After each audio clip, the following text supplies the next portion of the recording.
Vous écoutez RTL. Loisir Week-end, Jean-Sébastien Petit-Demange. Jean-Sébastien Petit-Demange, bonjour. Bonjour Bernard, bonjour à tous. Bien sûr, tous les auditeurs le savent, à la fin de la chronique, vous posez une question et au 3210, ils y répondent. Et ils gagnent 3 guides du routard. Ce samedi, vous nous emmenez avec vous à Dieppe, puisque vous, Petit-Demange, vous faites partie du jury de la 5e édition du Festival du film canadien qui se déroule là-bas. C'est un plaisir, c'est un honneur pour moi qui suis un amoureux du Canada et du Québec que de faire partie de ce jury. C'est passionnant de découvrir la richesse du cinéma canadien qui ne se limite pas à l'excellent Xavier Dolan. Non.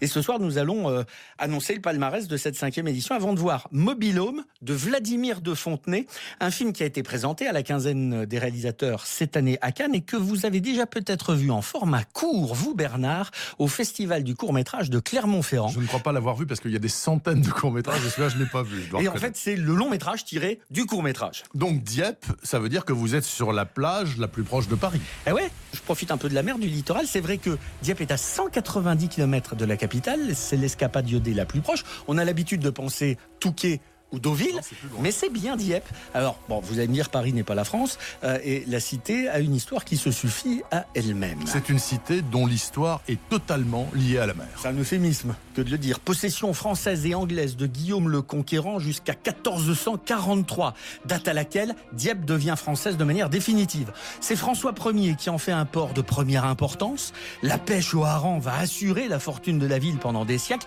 Des noms de marins et d'armateurs apparaissent dans l'histoire de Dieppe.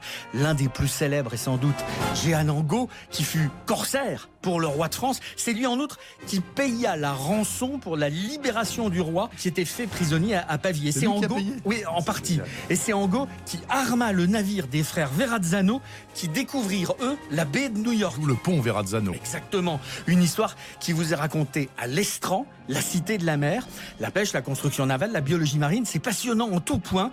Dieppe est posée en fait entre deux hautes falaises sur la côte d'Albâtre et ce fut, depuis l'époque des conquêtes vikings, un port convoité par tous. Et on vous raconte également à l'Estran le débarquement du Jubilee du 19 août 1942. Une véritable catastrophe qui s'est déroulée donc 2 ans avant Overlord. Répétition du jour J. En fait, ils furent un peu plus de 6000 essentiellement canadiens à débarquer sur la plage. Ce fut une des batailles les plus sanglantes et les plus brèves de la guerre, parce qu'il fallait préparer le vrai débarquement en testant les défenses allemandes. 9 heures plus tard, seulement 1500 militaires rembarqués vers l'Angleterre sur les 6000, et vous avez surtout le lien entre Dieppe et le Canada. Et donc 4500 soldats y ont laissé leur peau là-bas. La ville a subi beaucoup de dégâts, bien sûr, pendant la guerre, mais il reste tout de même quelques monuments à découvrir. Alors il y a un vieux quartier, le Paulet, l'ancien quartier des pêcheurs, où se concentrait au 14e le négoce des épices et de l'ivoire. C'est justement en parlant d'ivoire qu'on va aller visiter le château-musée de Dieppe, dans lequel on peut découvrir une exceptionnelle collection d'objets en ivoire. Dieppe, qui fut une capitale du travail du 16e au 20e, il y a plus de 2000 objets qui furent travaillés par les ivoiriers de Dieppe, corporation qui compta jusqu'à 230 membres. Il y a notamment des bateaux totalement en ivoire, y compris les voiles, les haubans, les filins, les personnages. À voir également l'église Saint-Jacques, qui illustre formidablement le passage du gothique à la Renaissance.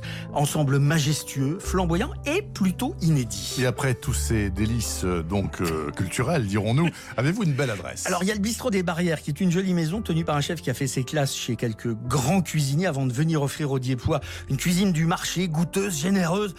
Il y a une cocotte de rognon de veau absolument magnifique, quelques très jolis poissons savoureux et parfaitement cuits, un menu au déjeuner à 17 €, et puis après vous êtes fin prêt pour faire une vingtaine de kilomètres et aller voir Veules-les-Roses. Magnifique. Petite station balnéaire au cœur d'une vallée verdoyante, 600 habitants à peine, traversée par le plus petit fleuve de France, la Veule, peine plus d'1 kilomètre. 11 moulins quand même jalonnent ce fleuve et on continue à cultiver le fameux cresson, Veules qui fut un refuge pour Victor Hugo. Et il faut dire que là-bas, quand on se pose sur la plage, les couchers de soleil provoquent des tremblements de terre sentimentaux totalement incroyables. Il vaut mieux dans ce cas-là être bien accompagné, c'est le moins qu'on puisse dire. Le 3210 bien sûr est ouvert et vous êtes prié de répondre au 3210 à la question que je pose là tout de suite maintenant. Quelle actrice, réalisatrice, scénariste, humoriste et chanteuse est née à Dieppe et a sorti au mois de mai dernier son nouveau film qui a pour titre Marie-Francine. Marie-Francine, le nouveau film donc de cette réalisatrice, on va se cantonner à ça, qui est née à Dieppe. Comment s'appelle-t-elle cette dame? Je donne la réponse dans une demi-heure. À tout à l'heure. Et bienvenue si vous nous rejoignez sur cette antenne.